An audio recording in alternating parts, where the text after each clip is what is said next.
आपकी सरकार हंसते रहिए, केवल ऐसी हंसते हंसते विदाई हो एक जाएगी स्लोगन आपकी। पर ये स्लोगन्स की सरकार है ना, ये स्लोगन्स की सरकार आपकी है। विदाई तो हो आपका आखिरी स्लोगन ये है कि कुर्सी को बचाओ, मित्रों पर लुटाओ। मुझे इस बात की भी खुशी है कि इन्होंने बहुत बड़ा दिल दिखाया है और हमारा मैनिफेस्टो पढ़ा। अब मैं इस बजट को क्या बोलूं? कुर्सी बचाओ बजट बोले। इनके सहयोगी नीतीश कुमार जी क्या कहना चाहेंगे कास्ट सेंसस के बारे में? उन्हें तो बहुत कुछ मिला है। ये बजट है किसके लिए ये भी तो पता चले। क्या केवल 2 राज्यों को ही उन पर मेहरबानी हुई है? उनको भी मैं आगाह करना चाहूँगी। आज खुशियाँ मनाएं, लेकिन समय बदलते देर नहीं लगेगा सर। पर ऐसा लगता है कि सरकार ने पहले ही हार मान ली। एग्रीकल्चर का, कृषि सेक्टर का बजट आधे के करीब हो गया है। आप किसान से पैसा तो ले लेते हैं प्रीमियम, लेकिन जब मुआवजा देने की बात आती है तो वो सालों साल बैठा रहता है। मेरी अपनी कॉन्स्टिट्यूएंसी में नरवाना में तो क्या 80 करोड़ लोग लाइन में लगे रहेंगे?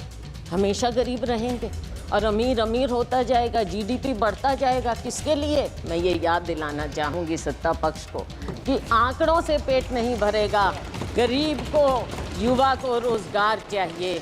कोई ध्यान नहीं है। सरकारी स्कूलों में गरीबों के बच्चे पढ़ते हैं, अमीरों के नहीं।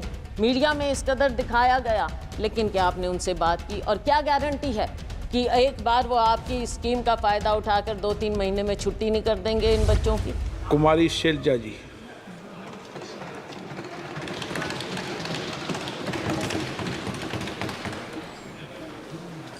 धन्यवाद अध्यक्ष महोदय। सर, मैं सबसे पहले बधाई देना चाहूँगी बतौर महिला फाइनेंस मिनिस्टर को, वित्त मंत्री महोदया को, कि इन्होंने 7 बार बजट पेश किया है। 6 बार बजट पेश किया है।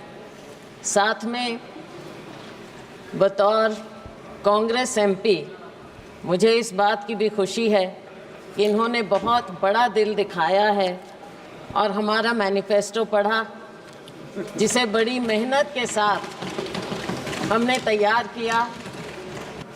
अब मैं इस बजट को क्या बोलूं? कुर्सी बचाओ बजट बोले, विकसित बजट नहीं लेकिन विचलित बजट बोलें, या फिर एक और जुमला बजट बोलें, क्योंकि फिर बार बार हमें जुमले नज़र आते हैं इसमें। आपने 4 लोगों की बात की, लेकिन ये 4 कौन लोग हैं? गरीब, महिलाएं, युवा, हमारा अन्नदाता किसान। लेकिन इनकी गिनती कैसे हो? क्या मालूम पड़े कौन क्या है? क्या मालूम पड़े कि ये योजनाएं किसके लिए बनाएं? क्या मालूम पड़े कि टारगेट ग्रुप कौन है?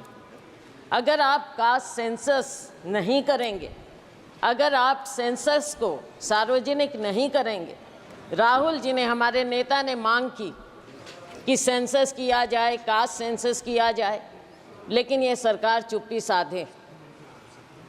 एंड आई वंडर कि इसके बारे में इनके सहयोगी नीतीश कुमार जी क्या कहना चाहेंगे कास्ट सेंसस के बारे में? उन्हें तो बहुत कुछ मिला है, लेकिन सर ये बजट है किसके लिए ये भी तो पता चले। क्या केवल 2 राज्यों को ही उन पर मेहरबानी हुई है, या पूरे देश पर भी कुछ नज़र डाली गई? ऐसा नज़र नहीं आता कि 2 राज्यों के अलावा कुछ दिखा हो, या फिर भाजपा शासित प्रदेशों के अलावा कुछ नज़र आता हो। सर, मुझे याद आता है कि जब माननीय प्रधानमंत्री जी मोदी जी माननीय मुख्यमंत्री होते थे और उस समय हमारी सरकार थी और वो एनडीसी की मीटिंग में आते थे, अब तो खैर एनडीसी भी नहीं रहा, और वो हमेशा कोऑपरेटिव फेडरलिज्म की बात करते थे। अब शायद वो शब्द पूरी शब्दावली से निकल चुका है, कम से कम भाजपा की और सरकार की शब्दावली से निकल चुका है। लेकिन 2 राज्यों को भी मैं थोड़ा आगाह करना चाहूँगी नीतीश जी तो हमारे साथ पुराने रह चुके हैं, 10वीं लोकसभा में थे, सब समझते हैं। नायडू जी भी बहुत अनुभवी हैं, राजनीतिज्ञ हैं। इनकी बातों पर ना जाएं। आज बेशक लगता हो कि बहुत कुछ दिया है, लेकिन नज़र फेरते देर नहीं लगती। तो इसलिए उनको भी मैं आगाह करना चाहूँगी, आज खुशियाँ मनाएं, लेकिन समय बदलते देर नहीं लगेगा सर। तो ये जो बजट पेश किया गया, इसमें जो इन्होंने गारंटी की बात की, शायद लोगों को विश्वास नहीं हुआ और इसीलिए 303 से लेकर 241 पर आ गए। विश्वास पैदा करना इनका काम है। इन्होंने विश्वास खोया और तभी ये डाउनस्लाइड हुआ। आज के दिन भी जब बातें होती हैं बजट में, हम सुनते हैं तो ऐसा लगता है कि कुछ पर मेहरबान और बाकियों को दरबान बना दिया गया है। दरवाजे के बाहर खड़े रहो, अगर मेहरबानी होगी तो शायद आपको कुछ मिल पाएगा। सर, जब प्राकृतिक आपदा की भी बात होती है, भाजपा शासित प्रदेशों के लिए तो सेंट्रल असिस्टेंस की बात की गई बजट में, लेकिन हिमाचल प्रदेश की जब बात हुई तो एक्सटर्नल एजेंसीज़ की बात आ गई वहाँ पर कि उनके माध्यम से मदद की जाएगी। ऐसा भेदभाव क्यों? ये नहीं होना चाहिए और इसकी हम घोर निंदा करते हैं कि आप सबके साथ ऐसे भेदभाव। और फिर एक बात और सर,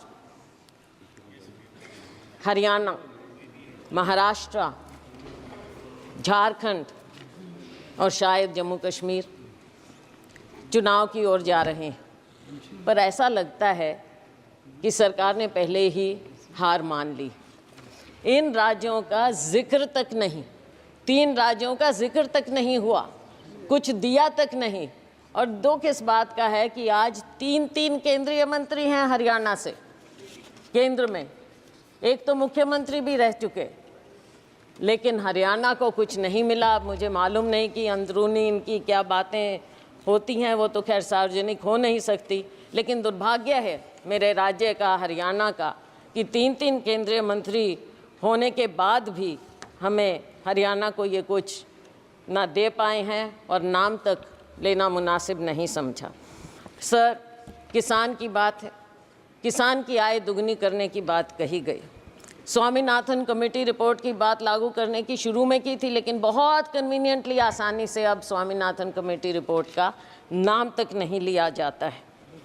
एग्रीकल्चर का, कृषि सेक्टर का बजट आधे के करीब हो गया है। 2019-20 में जहां 4.97% था, इस बजट में आपने 2.74% करके छोड़ दिया है। बात करते हैं एमएसपी की। एमएसपी के बारे में कहा गया माननीय वित्त मंत्री जी ने कि आपने बहुत से उपजों को इस बार एमएसपी दिया है, लेकिन क्या आपने स्वामीनाथन कमेटी रिपोर्ट के मुताबिक फार्मूला अपनाया है? C2 plus 50%? नहीं, बिल्कुल नहीं, क्योंकि आप भूल चुके हैं उसे। थोड़ा सा याद दिलाना चाहूँगी कि बढ़ाने के बावजूद जब हमारी सरकार थी, यूपीए सरकार, उस समय गेहूं की एमएसपी हमने 119% बढ़ाई थी और धान की 134% बढ़ाई थी, लेकिन मोदी जी की सरकार में केवल 47% गेहूं और 50% धान बढ़ाई गई है। तो इसमें पीठ थपथपाने का तो कुछ नज़र आता ही नहीं। आज के दिन इतनी अग्रेरियन क्राइसिस है, खास करके हमारे राज्यों में, लेकिन उसकी ओर कोई ध्यान नहीं है। किसान बैठा रहे, साल से ऊपर बैठा रहा, लेकिन उसकी ओर ध्यान नहीं दिया। ऐसे बना देते हैं जैसे कोई दुश्मन हो, किसी दुश्मन देश के साथ बॉर्डर बनाए जाते हों। ऐसी बात होनी नहीं चाहिए। पूंजीपतियों के मित्र हैं, ये दुनिया जानती है, पूंजीपति खास तौर से जानते हैं। किसान अपने दुख को समझते हुए ये जानता है कि केवल और केवल पूंजीपतियों का ध्यान दिया जाएगा। सर, आज हमारी सरकार में 72,000 करोड़ रुपया हमने किसानों का कर्जा माफ़ किया था, लेकिन आपने अपने पूंजीपति मित्रों का 16 लाख करोड़ रुपया माफ़ किया। किसानों की ओर कोई ध्यान नहीं। शायद आपको लगता है कि किसानों का कर्जा माफ़ करेंगे तो वो आलसी हो जाएंगे, पैदावार नहीं करेंगे, काम नहीं करेंगे, शायद यही शंका है, मैंने पढ़ा कहीं पर। और नाबार्ड के मुताबिक हर किसान औसतन 1.35 लाख रुपए के कर्जे में है। ये नाबार्ड का फिगर है, मेरा नहीं। तो साथियों, ऐसी बात नहीं, फिर से वही बात आ गई, मित्रों पर मेहरबानी और किसानों और मजदूरों से बेईमानी। बेईमानी मैंने इसलिए कहा कि शब्द यूज़ नहीं करना चाहिए। नाबार्ड का फिगर है ये? मैं हाँ जी नाबार्ड। मैं ये इसलिए कह रही हूँ क्योंकि आपने समझौता किया किसानों के साथ, और लेकिन आपने वादा खिलाफ़ी की। हर बात में आपने वादा खिलाफ़ी की। कौन सा साल था? 2021, और आज कौन सा साल आ गया है, कौन सा समय आ गया है। किसान अपना दुख लेकर फिर भी बैठा है। किसान को आप उग्रवादी मत करिए, लेकिन आप उसको मजबूर मत कीजिए उग्र होने पर। और मजबूर और मज़दूर दोनों बना दिया है आपने, किसान को, मज़दूर को, किसी और ध्यान नहीं है। और इसके ऊपर एक और फसल बीमा योजना हमारे यहाँ अपने प्रदेश की मैं बात कर सकती हूँ। फसल बीमा योजना से आप किसान से पैसा तो ले लेते हैं प्रीमियम, लेकिन जब मुआवजा देने की बात आती है तो वो सालों साल बैठा रहता है। मेरी अपनी कॉन्स्टिट्यूएंसी में नरवाना में 3 साल से किसान बैठा है मुआवजे के लिए, उसकी और कोई ध्यान नहीं। 3,40,000 करोड़ रुपया आपको प्रॉफिट मिला है बीमा कंपनियों को, लेकिन जब किसान को देने की बात आती है तो वो दर दर भटकता रहता है, कोई उसकी ओर ध्यान नहीं। माननीय अध्यक्ष महोदय, किसान धरने पर बैठा रहा। 736 किसान शहीद हो गए, चले गए इस दुनिया से, लेकिन उनके बारे में एक भी शब्द नहीं बोला गया, ना उन्हें कुछ देने की बात की। आज भी हरियाणा और पंजाब शंभू बॉर्डर पर किसान बैठा है, मजबूर है, लोगों को आने जाने की भी तकलीफ़ है, लेकिन आप उस मजबूर किसान की ओर देखना तक नहीं चाहते, और वो उस बॉर्डर पर बैठा है। किसान क्या मांग रहा है? आप MSP देने की बात करते हैं, लेकिन बात तो लीगल गारंटी की है। इस वादे को क्यों नहीं याद करते? किसान को जब तक आप लीगल गारंटी नहीं देंगे उसके MSP की, तब तक आप किसान के साथ इंसाफ नहीं कर सकते। और ये किसानों से आप पूछ लीजिए, हम जिस अन्नदाता की आपने बात की, अगर अन्नदाता कमज़ोर होगा तो ये देश कभी आगे पनप नहीं सकता, ना किसी का विकास होगा और ना ये विकसित भारत हो सकता, अगर किसान और मजदूर इस तरह से मजबूर हो जाएगा। हमने अपने मैनिफेस्टो में उनको लीगल गारंटी की बात की। अगर ये हमारा मैनिफेस्टो का ये बिंदु भी पढ़ लेते तो बहुत अच्छा होता। सर, मज़दूरों की दयनीय स्थिति और ख़ास तौर से ग्रामीण मज़दूर की जो स्थिति हो गई, भारतीय जनता पार्टी के मोदी सरकार के 10 साल में मजदूरी वृद्धि केवल 1% हर साल की गई, उससे भी कम। और अगर मनरेगा की बात करें, मुझे दुख इस बात का हुआ कि मनरेगा का एक बार भी नाम नहीं लिया गया इस पूरे बजट में। और मनरेगा तो वो है जिसे आप पहले नाकारते थे, फिर आपने समझा, आपने उसको अपनाया। बेशक हम पर कटाक्ष करके माननीय प्रधानमंत्री जी ने मनरेगा को अपनाया, लेकिन अपनाया। और अगर कोई सेवियर था कोविड में ग्रामीण क्षेत्र में तो वो मनरेगा था, और आप आज मनरेगा को भूल गए। मनरेगा बजट समय से याद ही नहीं रखते हैं। और गरीब को जब आप याद ही नहीं रखेंगे, मज़दूर को ग्रामीण क्षेत्र में सबसे ज़्यादा बुरा हाल है। किसान का और ग्रामीण मज़दूर का, खेती और मज़दूर का चोली दामन का साथ है। आपने दोनों को भुला दिया है। देश कहाँ आगे जाएगा? केवल पूंजीपतियों के लिए। ग्रामीण क्षेत्र में भी आपने पूंजीपतियों को घुसा दिया, और वो भी बड़े बड़ों को। साइलोज वहाँ पर लग गए, वहाँ पे मज़दूर भी। मंडियों में मज़दूरों का बुरा हाल है। आज वो बेरोज़गार हो गए हैं, आज उनको 2-3 हज़ार रुपया महीने का मिलता है। मज़दूर और दयनीय हो गया है। तो इस पर आपको ध्यान रखना चाहिए। न्यूनतम वेतन प्रतिदिन का 400 रुपया होना चाहिए। ये देश भर की डिमांड है, और हम कहते हैं कि हमारा समय आएगा, हम 400 रुपया ज़रूर करेंगे और ये होना चाहिए। सरकार को इस बात को मानना चाहिए, गरीब की बात को मानना चाहिए, मनरेगा की बात को, कि न्यूनतम मूल्य, न्यूनतम वेतन आप 400 रुपया करें। आप गरीब को भी 5 किलो अनाज देकर कृपया लाइन में ना खड़ा करें, उसे उसका हक दें, उसको ऊपर उठाने की बात करें, ना कि केवल आप कहते हैं कि 80 करोड़ रुपए लोगों को दे रहे हैं। तो क्या 80 करोड़ लोग लाइन में लगे रहेंगे? हमेशा गरीब रहेंगे और अमीर अमीर होता जाएगा, जीडीपी बढ़ता जाएगा। किसके लिए?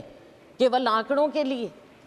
और सर, महंगाई की बात मुझे याद आती है, सुषमा स्वराज जी बहुत सम्मानित, हमारे पूरे सब उनको मानते थे, नेता थे, भाजपा की बहुत वरिष्ठतम नेताओं में से थी। मुझे याद है जब बजट एक बार पेश किया गया और उसमें उन्होंने कहा, प्रणब मुखर्जी साहब वित्त मंत्री थे, और उन्होंने कहा, दादा आंकड़ों से पेट नहीं भरता। मैं ये याद दिलाना चाहूँगी सत्ता पक्ष को कि आंकड़ों से पेट नहीं भरेगा।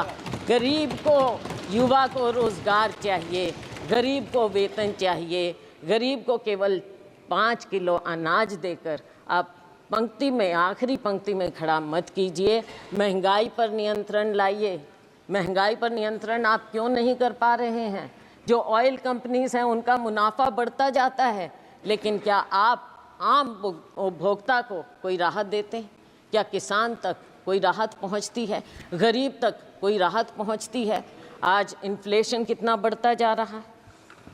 फूड इन्फ्लेशन के बारे में माननीय वित्त मंत्री जी ने पासिंग में कहा कि हम इसका इंतज़ाम करेंगे, लेकिन कैसे इंतज़ाम करेंगे?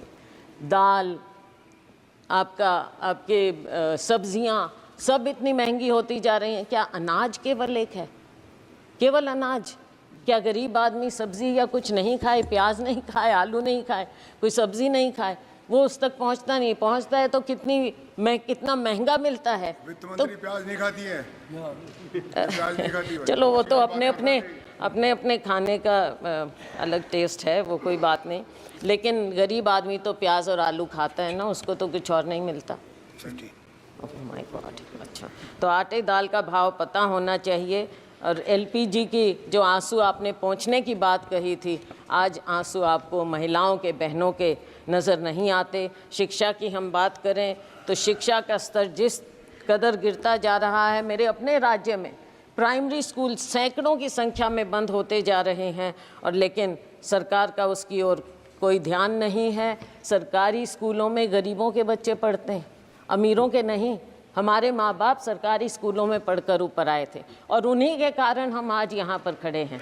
अगर आप सरकारी स्कूल इस तरह से बंद करते रहेंगे तो बच्चों के भविष्य का क्या होगा? नीट की बात कही, हमारे नेता राहुल जी ने इस बात को उठाया, और इन्होंने जो कहा, कोई जिम्मेवारी लेता क्यों नहीं है? जिम्मेवारी तो लेनी पड़ेगी, सरकार है।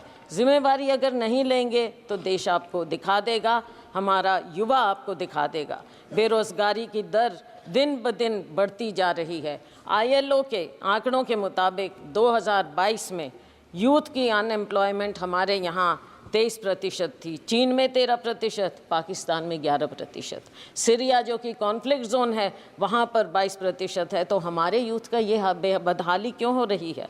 आप स्किलिंग की बात करते हैं, क्या आपने प्राइवेट सेक्टर से पहले बात की? क्या वो आपकी बात को, आपकी स्कीम को, जिसको इतने विस्तार से और बहुत अखबारों में, मीडिया आप कंट्रोल करते हैं, मीडिया में इस कदर दिखाया गया, लेकिन क्या आपने उनसे बात की? और क्या गारंटी है कि एक बार वो आपकी स्कीम का फ़ायदा उठाकर 2-3 महीने में छुट्टी नहीं कर देंगे इन बच्चों की, जिनको रोज़गार मिल रहा है? तो ऐसे कैसे बात बनेगी? हमने तो अपनी उसमें, हमारा मैनिफेस्टो पढ़ते तो पहली नौकरी पक्की का वायदा राहुल जी ने किया था, वो सुन लेते। केंद्र में 10 लाख वैकेंसियाँ हैं, हरियाणा में 2 लाख वैकेंसियाँ हैं, उनको क्यों नहीं भरने की बात की जाती? और बैकलॉग है SC BC का, उनकी और आपने बिल्कुल ध्यान ही नहीं दे रहे हैं। बैकलॉग को भी तो भरिए। और अगर ये प्राइवेट सेक्टर इतना ज़्यादा आएगा, वहाँ पर क्या आपने आरक्षण किया है? कहाँ जाएंगे हमारे लोग? रेलवेज़ में आपने जो सबसे बड़े डिफेंस रेलवेज़, यहाँ पर मिलता ही नहीं है, रोज़गार ही नहीं मिल रहा है, आपने बंद कर दी हैं सब नौकरियाँ। तो हमारे लोग, युवा कहाँ जाएगा? स्किल इंडिया का क्या हुआ? आज के दिन बेरोज़गारी इस कदर आपके सामने मुंह बाय खड़ी है, और आपको अगर नज़र नहीं आता तो आपको आने वाले जो ये चुनाव होंगे इन राज्यों में आपको नज़र आ जाएगा। वैसे जो अभी उपचुनाव हुए उसमें भी आपको नज़र आ गया होगा। तो साथियों, जब बेरोज़गारी इतनी बढ़ती है तो गलत आदतें भी बढ़ जाती हैं। मेरे अपने राज्य में, मेरे अपने यहाँ सिरसा, हिसार, अम्बाला, पूरे हरियाणा में नशा बढ़ता जा रहा है। कहाँ हरियाणा था? हमारे यहाँ हम बोलते हैं देसा में देश हरियाणा, जित दूध दही का खाना। लेकिन आज के दिन हरियाणा तो ऐसा हो गया, ऐसा देश हरियाणा हो गया है जहाँ पे अपराध और नशे का ठिकाना बन गया है। कोई देशा में देश हरियाणा। सर एक दो बिंदुओं पर और केवल मैं नज़र डालूंगी। अग्निवीर की बात है। अग्निवीर के खोखलेपन का पर्दाफाश राहुल गांधी जी ने यहाँ पर इस सदन में किया है। सरकार कितने ही टॉल क्लेम्स करे, लेकिन असलियत अगर आप ज़मीन पर जाएंगे तो आपको पता चल जाएगी। आपने दो कैटेगरी बना दी है। अगर जो अफसर है और या जो साधारण जवान है सेना में, वो तो शहीद हो जाएगा, उसके परिवार को पेंशन मिलेगी। और जो गरीब का बेटा है, गरीब का बेटा केवल अग्निवीर कहलाएगा, केवल नाम मिलेगा उसे, और क्या मिलेगा? कैसे जाएगा वो? आप सेना के साथ भी नाइंसाफ़ी कर रहे हैं, हमारे युवा के साथ भी नाइंसाफ़ी कर रहे हैं, हमारे जवान के साथ आप नाइंसाफ़ी कर रहे हैं। सर, हरियाणा की आबादी देश की लगभग 2% है, लेकिन सेना में हमारा हिस्सा 10% के करीब है। आज के दिन आपने क्या इंसेंटिव छोड़ दिया हमारे युवाओं के लिए? कुछ नहीं छोड़ा। ये योजना पूरी तरह से युवा विरोधी है, जवान विरोधी है और सेना विरोधी है। हम डिमांड करते हैं कि आप अग्निवीर योजना को इमीडिएटली ख़त्म कीजिए और जय जवान जय किसान के नारे को फिर से बुलंद कीजिए। किसान को भी खुशहाल करिए, जवान को भी खुशहाल करिए। सर, SCBC की बात मैंने कही, ना बैकलॉग ख़त्म किया जा रहा है और ना नई नौकरियां मिल रही हैं, ना प्राइवेट सेक्टर में कुछ इनके लिए है, और ना इनकी scholarship, pre matric, post matric scholarship के साथ जो जिस तरह से नाइंसाफ़ी की जाती है, समय पर बच्चों को दिया नहीं जाता। हरियाणा में मेडिकल 9,000 से ज़्यादा, 10,000 के करीब स्टूडेंट थे, 3-4 साल से नहीं दी उनको स्कॉलरशिप। जब चुनाव आया तब आपने रिलीज़ की। इसमें भी राजनीति, गरीबों के साथ, हमारे SCBC के साथ भी राजनीति आप ऐसे करेंगे? क्या इतनी किल्लत है पैसे की कि आप गरीब से गरीब को उसकी स्कॉलरशिप नहीं देना चाहते? डॉक्टर अंबेडकर स्कॉलरशिप से आगे बढ़े थे। डॉक्टर अंबेडकर इकोनॉमिस्ट थे, लेकिन अगर आप बच्चों को मौका ही नहीं देंगे, वो कहाँ से आगे निकलेंगे? माननीय सदस्य, ये संसद है, हरियाणा विधानसभा नहीं है, इसका जवाब कैसे देंगी? सर, बजट है, सर, बजट तो है। बजट में राज्य की अनदेखी हुई है सर। सही बात कहना सर, पड़ेगा। आपको भी राजस्थान से प्यार होगा सर। सर, आप अध्यक्ष हैं लेकिन राजस्थान से प्यार रखते हैं। राजस्थान विधानसभा बोलूँगा। सर, आपने स्पेशल कंपोनेंट प्लान ख़त्म कर दी, सब प्लान बंद कर दिया और सारे फंड्स डाइवर्ट किए जाते हैं। अब एक आध दिन पहले हिंदुस्तान टाइम्स में रिपोर्ट थी, मध्य प्रदेश में फंड्स डाइवर्ट कर दिए थी। किस चीज़ के लिए? गौशालाओं के लिए। गौशाला और SC/ST का उससे क्या लेना देना? लेकिन SC/ST के फंड्स आप गौशालाओं में दे रहे हो, तो ये कहाँ से ये डाइवर्जन हो रहा है? सरेआम डाइवर्जन हो रहा है। क्यों डाका डाल रहे हैं गरीबों के बजट पर, SC/ST के बजट पर? सर, जहाँ तक कि हेल्थ की बात है, हेल्थ का एक्सपेंडिचर भी गिरता चला जा रहा है और पिछले समय में 2% के करीब आपने 2 साल बजट एस्टिमेट्स में और एक्सपेंडिचर में फ़र्क आ गया है सर, तो आगे वो गिरता ही चला जाएगा। और सर, आपकी कमिटमेंट हेल्थ सेक्टर में कोविड में देखा, लेकिन उसके बाद भूल गए। मैं एक और, आप सर बुरा नहीं मानना, अपना राज्य होता है, थोड़ा सा मेरे को बोलने दीजिए। सर, हरियाणा में माननीय प्रधानमंत्री जी ने फाउंडेशन स्टोन रखा था आयुष यूनिवर्सिटी का, क्या हुआ उसका? आज तक एक पत्थर नहीं लगा है कुरुक्षेत्र में, एक पत्थर। माननीय वित्त मंत्री जी पता करें। और सर, सिरसा में मेडिकल कॉलेज का नींव पत्थर माननीय प्रेसिडेंट साहब ने, राष्ट्रपति महोदया ने रखा, वहाँ भी टेंडर तक नहीं हुआ है। तो कैसे होगा? ये हेल्थ के प्रति है। आप बच्चों के बारे में एक शब्द नहीं, कुपोषण सबसे ज़्यादा सबसे ज़्यादा हमारे ग्लोबल हंगर इंडेक्स के मुताबिक 2023 के मुताबिक 125 देशों में इंडिया की दर 111 है। पिछले साल 107 थी, इस साल 111 पर हम आ गए हैं। भूखमरी, कुपोषण, बच्चों के लिए क्या हो रहा है। अब वर्किंग महिलाओं के लिए, महिलाओं की बात अगर हमारी बात सुन लेते, राहुल जी ने प्रॉमिस किया कि हर गरीब परिवार में हम एक महिला को 1 लाख रुपया देंगे। अगर आप दे देते महिलाओं का तो अपने आप उद्धार हो जाता। थोड़ा सा सुन लेते, हमारी थोड़ी बात मान लें, इसमें कोई शर्म की बात नहीं है। आपके पास आइडियाज़ नहीं हैं, हमारे पास हैं, हमारे आइडियाज़ ले लें, सुझाव ले लें तो देश का भला हो जाएगा, बहुत भला हो जाएगा। हमारे पूर्व मुख्यमंत्री जी यहाँ पर अब मंत्री हैं, बहुत बढ़िया उनके पास मंत्रालय हैं, लेकिन अगर शहरों की बदहाली, आप एक तो नाम बदलने का बड़ा शौक है। अब सिर्फ इसलिए क्योंकि JNNURM राजीव आवास योजना रखा, नाम से आपको थोड़ी दिक्कत है, शायद नफ़रत है, तो वो नाम बदल दिए स्मार्ट सिटी। अब सर स्मार्ट सिटी फरीदाबाद में आप अगर 2 कदम पर है Faridabad, it is an overgrown urban slum. कहाँ से स्मार्ट सिटी है वो, किस हिसाब से, कचरे के ढेर हर जगह। और मिलेनियम सिटी गुड़गांव, खुद कॉलीग वहाँ से मंत्री, वहाँ से MP, 2 दिन पहले उनका इतना बड़ा इंटरव्यू छपा था कि वहाँ पर क्या बदहाली है गुड़गांव में कचरा प्रबंधन की। आप उनकी ही बात सुन लें क्या हो रहा है। मैं उम्मीद करती हूँ कि आपस में कॉलीग्स, जो माननीय पूर्व मुख्यमंत्री हैं, वो अपने यहाँ पर कॉलीग की बात सुनेंगे। दूसरे फरीदाबाद में एक और कॉलीग हैं केंद्रीय मंत्री, उनकी बात सुनेंगे। इन शहरों का तो थोड़ा आप कल्याण करिए। मैं जानती हूँ आप हताश हो चुके हैं हरियाणा की तरफ से, लेकिन हरियाणा के लोगों का 10 साल आपको मौका मिला, कुछ तो कर दीजिए, कुछ तो कर दीजिए हरियाणा का। पीठ मत दिखाइए हरियाणा को। अच्छा, स्वच्छ भारत का कहीं जिक्र ही नहीं है, भूल गए। वो ऐनक भी फेड हो गई जो गांधी जी की आपने ले ली थी और हर दीवार पर चिपका दी थी, वो ऐनक भी अब नज़र नहीं आ रही है। पता नहीं क्या हुआ, वो कचरे में ही शायद उसको भी लिप्त कर दिया आपने। सर रेलवेज़, माननीय मंत्री जी थे यहाँ भी, तो उनकी बात चलो मेरे कॉलीग बोल देंगे, मैं और ज़्यादा समय 1-2 मिनट और लेकर ख़त्म करूँगी। तो रेलवेज़ का भी जो हाल है हरियाणा में डिटेल में मेरे कॉलीग बता देंगे, लेकिन 1-2 बात ज़रूर कहूँगी कि जो उस समय मुख्यमंत्री थे, उन्होंने गुड़गांव फरीदाबाद के लिए जनवरी 16 में कहा था, ट्वीट किया था, आज तक कुछ नहीं। बल्लभगढ़ मेट्रो सैंक्शन हुई थी, आज तक उसके बारे में कुछ नहीं, ना कोई प्रावधान, ना कुछ और, ना NCR का ध्यान, ना हमारे राज्य का ध्यान। सर इंटरनेशनल एयरपोर्ट कब प्रॉमिस हुआ था?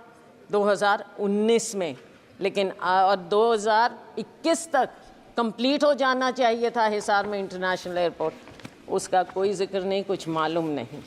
Sir nuclear plant Gorakhpur, Hisar के पास गोरखपुर है, न्यूक्लियर प्लांट, वहाँ पर आपने एनर्जी के बारे में काफ़ी कुछ कहा है, खुशी है हमें, लेकिन उसका क्या हुआ, उसका भी थोड़ा जिक्र कर दें। किस स्टेज पर है, कब शुरू होगा, कब हम देखेंगे, कब हमें वहाँ से बिजली मिलेगी, उस न्यूक्लियर प्लांट का भी कुछ बता दें अगर माननीय वित्त मंत्री महोदया, तो पता चलेगा। तो सर बस मैं अंत कर रही हूँ सर, 2 मिनट में हाँ, डॉक्टर मनमोहन सिंह जी ने उसको जाकर उसका फाउंडेशन, तो सर आज के दिन कोई और कुछ बचा नहीं है। यूथ ने आपको पनिश कर दिया, महिलाओं ने आपको पनिश कर दिया, आपने हमारे किसानों को इंसल्ट किया, उन्होंने आपको पनिश कर दिया, अग्निवीर ने आपको पनिश कर दिया।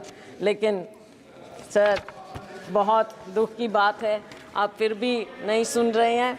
और सर हम आपसे केवल, माननीय प्रधानमंत्री जी अगर इंटरवीन करें, हम केवल ये चाहते हैं देश के लिए, देश को बताइए कि आप कुछ सीख ले रहे हैं, जो आपको दिखा रहा है देश एक दिशा, उससे कुछ सीख लें। अग्निवीर स्क्रैप करिए, MSP को लीगल गारंटी दीजिए और फार्म लेबर को, हर लेबर को 400 रुपया प्रतिदिन आप कर दीजिए, वरना आपका वही हाल होगा जो बाकी देश ने आपको दिखाया है। आपकी सरकार हंसते रहिए, केवल ऐसी हंसते विदाई एक स्लोगन पर, ये स्लोगन्स की सरकार है ना, ये स्लोगन्स की सरकार है, तो आपका आखिरी स्लोगन ये है कि कुर्सी को बचाओ मित्रों पर लुटाओ। बहुत बहुत धन्यवाद। थैंक अगर यू। आप ये खबर फेसबुक पर देख रहे हैं तो वीडियो को लाइक करके पेज को फॉलो करें। इसके अलावा अगर आप इस खबर से यूट्यूब के जरिए जुड़े हैं तो चैनल को सब्सक्राइब करके बेल आइकन दबाना बिल्कुल ना भूलें। नमस्कार।